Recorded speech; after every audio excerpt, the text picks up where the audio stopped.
Coucou tout le monde, on se retrouve pour une nouvelle vidéo et aujourd'hui c'est parti pour la première partie du update lecture.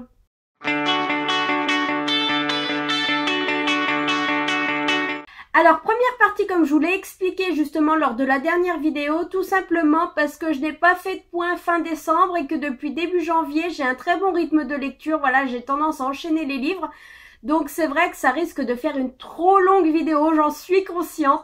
Donc j'ai décidé justement de vous la tourner en deux parties. Donc aujourd'hui on va parler de 5 de mes lectures donc qui datent de décembre. Et dès la semaine prochaine, je vous mettrai en ligne les 5 dernières lectures que j'ai faites en plus. Si d'autres ne sont pas rajoutées entre-temps, à moins que je tourne vraiment d'affilée. Par contre, entre-temps, je vous balancerai carrément le book haul puisque je me rends compte que si je veux caler une vidéo par semaine, je vais jamais arriver à caler tout ce que je veux là pour être en ordre dès le mois de janvier. Et donc bien commencer l'année. Donc on reprend tout de suite avec mes dernières lectures. La dernière fois je vous laissais, j'étais en train de lire L'élu, donc le tome 3 de la sélection de Kirakas dans la collection R. Voilà, première partie, enfin fin de la première partie, puisqu'à la base il me semble que c'était prévu en tant que trilogie. De toute façon à partir du 4 on tombe des années plus tard, donc oui c'est bien la fin de la première trilogie.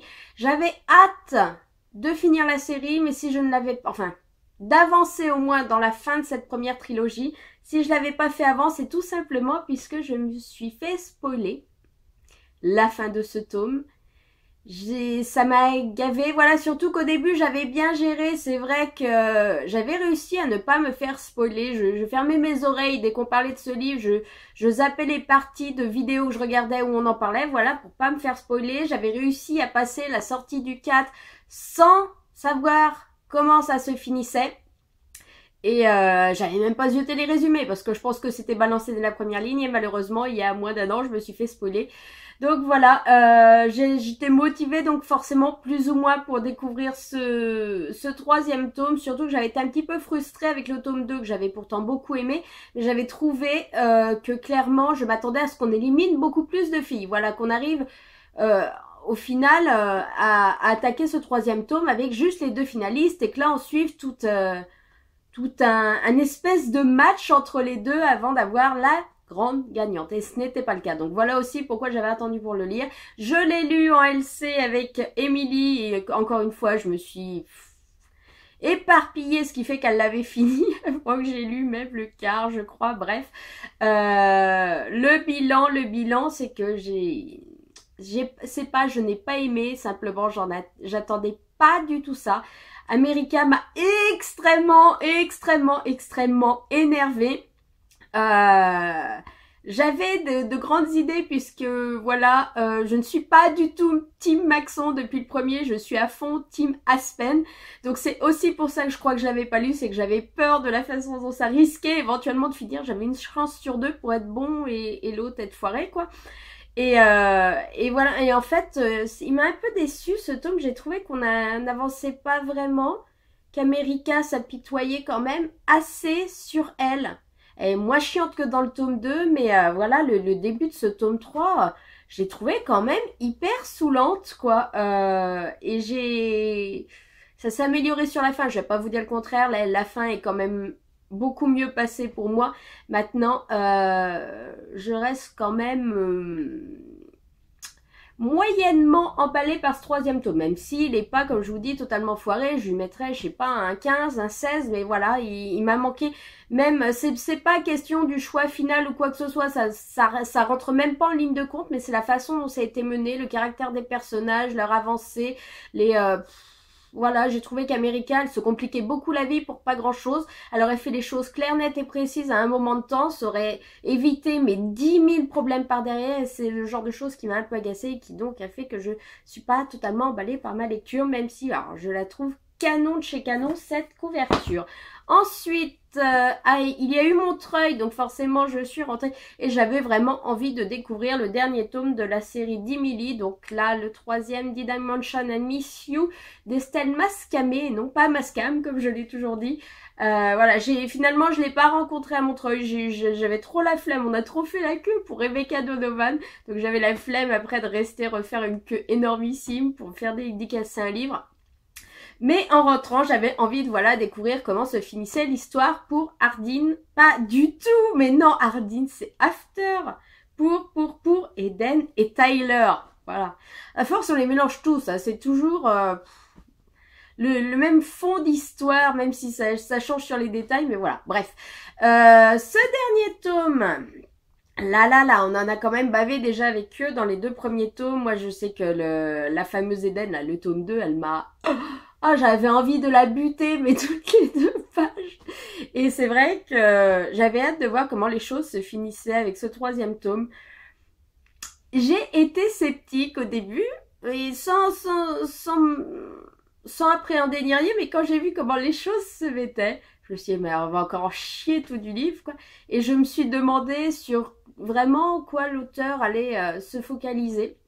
Alors Eden m'a agacée, ouais, il faut le dire encore une fois, mais relativement moins que le tome d'avant. Mais elle m'a quand même grandement agacée tout au long des pages. Je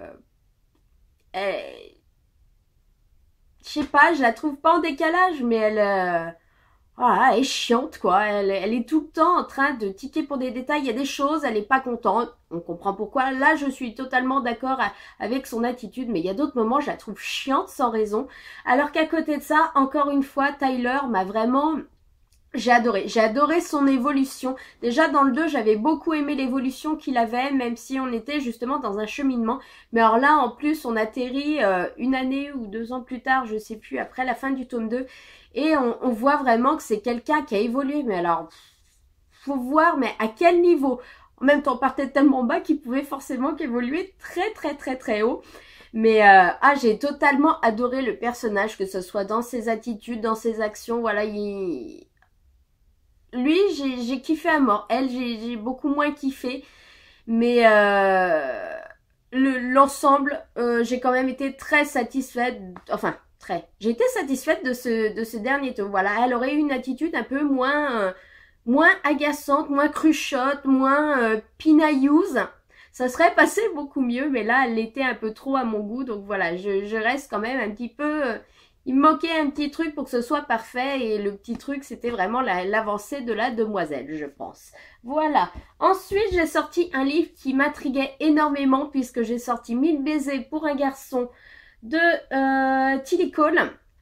Je voyais ce livre défiler depuis sa sortie sur les chaînes, sur les blogs et les gens semblaient traumatisés par ce livre et je me suis dit il faut que je le sorte. Le problème c'est que voilà, même ceux qui n'ont pas pleuré pour... je pense à Johan, justement, qui n'a pas pleuré pour Nos étoiles contraires, s'est retrouvé en larmes avec ce livre. Donc, autant vous dire que ça me... J'avais un peu d'appréhension et je me suis dit, allez, sors-le. Là, voilà, après 2 lectures, bien mais pas top, c'est peut-être une super lecture à faire, topissime, que tu vas trouver sensationnelle. Et donc, je l'ai sorti et en effet, j'ai compris pourquoi ce livre est acclamé. J'ai adoré. C'est une histoire d'amour, mais pas que. Hyper compliquée parce qu'on démarre sur une base où en fait on rencontre Poppy et donc Poppy qui est une américaine et Rune qui est à la base norvégien et qui est venu s'installer avec ses parents donc en Amérique ou en Angleterre. Oh, je me pose la question. Bref, on s'en fout, ça change rien à l'histoire. Et qui donc les deux vont se rencontrer petits puisqu'ils habitent à côté l'un de l'autre et vont devenir les meilleurs amis du monde avant de tomber éperdument amoureux quand arrivera l'adolescence. Donc tout se passe bien, ça fait des années, je sais plus combien de temps ils sont ensemble. Et un jour, Rune est obligé de retourner avec ses parents en Norvège. Ce qui crée une séparation entre les deux, mais ils se disent on va rester en contact, tatati, tatata, aucun souci. Voilà, c'est tellement fort que c'est pas possible autrement. Et le souci, c'est qu'à peine Rune arrivée là-bas, en fait, Poppy va totalement couper les ponts, il n'aura plus aucune nouvelle. Sauf qu'il se trouve que 2 ou 3 ans plus tard, il retourne en Amérique avec ses parents. Et que là, il va retomber sur Poppy et que c'est le démarrage de notre histoire. Donc pourquoi 1000 baisers pour un garçon et ce bocal? Tout simplement parce que Poppy était très attachée à sa grand-mère. Et que le jour où elle est décédée, elle lui a offert justement un bocal. Elles étaient très aventurières, elles faisaient beaucoup de trucs toutes les deux ensemble, voilà. Et sa grand-mère lui a dit, ma vie ne s'arrête pas, ta vie ne s'arrête pas parce que la mienne s'arrête, je t'offre, voilà, un bocal. Dedans, il y avait 1000 petits papiers en forme de cœur et qui doivent correspondre à 1000 baisers qu'un garçon te donnera ou que plusieurs garçons te donneront, que tu recevras dans ta vie. Donc voilà, et à chaque fois qu'il y en a un important, tu notes, donc voilà. Donc je n'en dis pas plus sur l'histoire parce que c'est vraiment à découvrir. J'ai adoré, c'est doux, c'est mignon. C'est des premiers amours, des amours qu'on aurait tous envie d'avoir tellement ça emporte tout sur le passage, voilà. C'est tout bon, voilà, la couverture, elle est toute mimi, elle est toute rose bonbon, pleine de... Eh ben, la lecture, elle est dans le genre. Après, j'ai pas été surprise par un gros retournement de l'histoire parce que... appelez ça du pif ou quelque chose comme ça, mais avant même d'avoir commencé la lecture et en ayant à peine lu le résumé, voilà, j'ai subodoré quelque chose. Et voilà, mais ça ne change rien. Quand une lecture est très bonne et qu'elle vous fait, une lecture feeling good, mais pas que, enfin voilà, elle vous entraîne. Le fait que quand vous lisez un thriller, vous ayez trouvé l'assassin, eh ben ça vous a pas gâché votre lecture de le savoir avant qu'on vous l'annonce. Voilà, vous voyez ce que je veux dire. Donc une très très bonne lecture que comme tous les autres, forcément, je recommande. Ensuite, j'ai eu envie de changer totalement de style et j'ai sorti un petit livre, mes sincères condoléances, les plus belles perles d'enterrement. Voilà, de Guillaume Bailly. Donc chez Pocket. C'était sorti, je sais plus chez qui, c'est pas l'Archipel, je sais plus où, en grand format avant, avec une couverture ressemblante de toute façon. Et je pensais, c'est vrai que j'ai pas regardé dans le détail, mais comme on nous sort tellement de livres depuis quelques années, bref de voisinage, bref de prof, enfin tout ça, je me suis dit, bah là ça va être la même niveau croque-mort. Donc déjà le côté croque-mort changeait, j'avais envie de tenter le truc. Oui, ce sont des brefs parce que ce sont des petites histoires. Des fois, elles font 1 page et demie. Des fois, elles font 10 pages, c'est rare quand même, mais 3-4 pages. Des fois, ce sont des pensées. Des fois, c'est des, comme là, je vois, le savez-vous. Finalement, oui, il y a des histoires qui sont drôles, mais pas que. En gros, c'est un petit peu un quotidien, voilà. Enfin, pas que.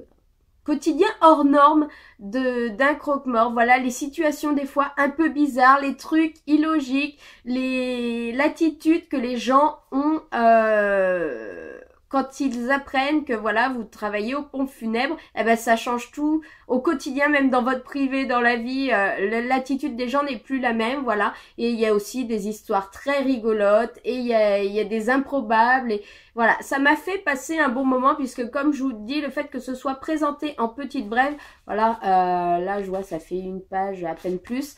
C'est le livre par contre à ne pas forcément lire, je vous le recommande pas d'un seul coup en enchaînant les malentendus, les quiproquos, tout ce que vous voulez, voilà. C'est plus un livre à prendre, à papillonner dedans un peu de temps en temps, ou secondaire en deuxième lecture, ou entre 2 lectures plus lourdes. Voilà, moi j'ai passé un bon moment, j'ai découvert des choses hallucinantes, il y a d'autres qui me paraissent encore après coup invraisemblables, mais ce livre était une bonne découverte, et franchement c'est sympa, c'est un univers, voilà, dont on traite pas souvent, donc c'est vrai que... c'était sympa de faire cette petite découverte. Et enfin, le dernier pour aujourd'hui. Donc, une sortie Pocket Jeunesse du 2 février prochain. Celle dont j'ai toujours rêvé. Donc, de Meredith Russo. Ah là là, alors ce livre... Le pitch déjà, voilà, me tentait bien. Et c'est vrai que les avis étaient quand même très bons. J'avais envie de le découvrir et je me suis lancée dedans. Je n'en ai pu décrocher jusqu'à la dernière page. Voilà. En gros, j'ai peur de vous raconter l'histoire. Je vais vous donner peut-être la grosse phrase d'accroche en haut. Pour devenir elle-même, Amanda a traversé bien des épreuves, mais la plus terrifiante reste à venir. Sa première histoire d'amour. Voilà. Parce qu'Amanda arrive dans un nouveau lycée, elle souhaite s'intégrer, au début elle est populaire, elle va faire une rencontre qui va tout changer. Ce garçon pour qui elle a vraiment quelque chose. Et sauf qu'Amanda a quand même un grand secret. C'est marqué derrière, je ne veux pas vous le dire à la vidéo parce que je ne sais pas si vous voulez savoir ce que c'est son grand secret. Si vous voulez pas savoir, je vous le dis tout de suite, ne lisez pas la dernière phrase à l'arrière, enfin en 4e de coup. Quoique là c'est des épreuves non corrigées, je ne sais pas si ça sera vraiment... noté dans la version finale, mais voilà. Je le savais, moi, Et justement, c'est encore ce qui m'a donné encore plus envie de lire ce livre. C'était une excellente découverte, une histoire qui vous prend aux tripes. Amanda, ce qu'elle vit, ce qu'elle a vécu, puisqu'on la rencontre à un moment de temps, mais on va aussi avoir des moments en arrière où justement on va découvrir ce qui lui est arrivé, ce par quoi elle est passée. Voilà, on la rencontre, c'est compliqué, elle arrive chez son père qu'elle n'a pas vu depuis des années, et ben voilà, dû à ce secret, il y a toute une historique entre eux. J'ai adoré. C'est vraiment une histoire à découvrir parce qu'elle vous prend aux tripes et c'est un sujet dont on ne parle pas assez, qui est très rarement abordé. En tout cas, enfin moi j'en ai quelques-uns mais en VO, mais en français il n'y en a pas beaucoup qui sont sortis sur ce sujet. Je vous laisse aller voir vraiment si vous voulez. Je veux même pas vous dire quel sujet c'est parce que ça vous spoil justement ce qui est derrière autrement. Si vous voulez savoir, allez lire les résumés sur Livre Addict, Goodreads ou quoi que ce soit, sans souci. Voilà, mais moi ce que je peux vous dire, c'est vraiment lisez-le puisque c'est mon premier coup de cœur 2017. Je n'en démordrai pas celui-là, il sera dans le top de la fin de l'année 2017. Voilà pour aujourd'hui, donc c'était les 5 premières lectures. Je vais vous présenter tout de suite ce que je vous proposerai, les 5 suivants qui suivront justement lors de la deuxième partie la semaine prochaine. On parlera de Résilience de Julia M. Tim. On parlera de Angel Fall, le tome 3, l'ultime espoir. On parlera de Mortel Adèle, le tome 2. Bien que je n'ai pas lu le 1, mais enfin c'est le genre de truc qui se lit en appoint. On parlera de mon gros pavé que j'ai juste fini, le dernier Marissa Meyer, Heartless. Donc qui est sur... en gros, la jeunesse de la Reine Rouge, la Reine de Cœur. Voilà. Et on parlera... La Reine de Cœur, oui. Pourquoi la Reine Rouge? Oui, si, les deux. De celui que j'ai juste fini. Et... Voilà, qui était bien particulier. Le dernier Tyrell Murphy. Donc, au revoir de l'ailleurs. Au pays de l'ailleurs. Voilà. Qui est beau comme tout, par contre. Et peut-être de d'autres lectures d'ici là, puisque, voilà... Non, je n'ai plus de lecture en cours. Si, j'en ai une. J'ai le 2e tome de Harry Potter. Mais ça, j'ai pas besoin de vous donner mon avis. Vous savez déjà, j'ai aimé puisque c'est une relecture. Donc, je vais vous laisser là où je... Plus on veut faire vite, plus on s'en mêle les pinceaux. Je vais vous laisser là pour aujourd'hui. En attendant, je vais vous faire de gros bisous. Je vous dis à dans quelques jours puisqu'il ne faudra pas attendre une semaine pour avoir la prochaine vidéo. Je pense qu'elle arrivera dès ce week-end. Ce sera le book haul de fin d'année 2016 et début 2017. Voilà, les tout premiers arrivés là depuis le début du mois. Et dans tout pile une semaine pour trouver en ligne la deuxième partie de cette update lecture.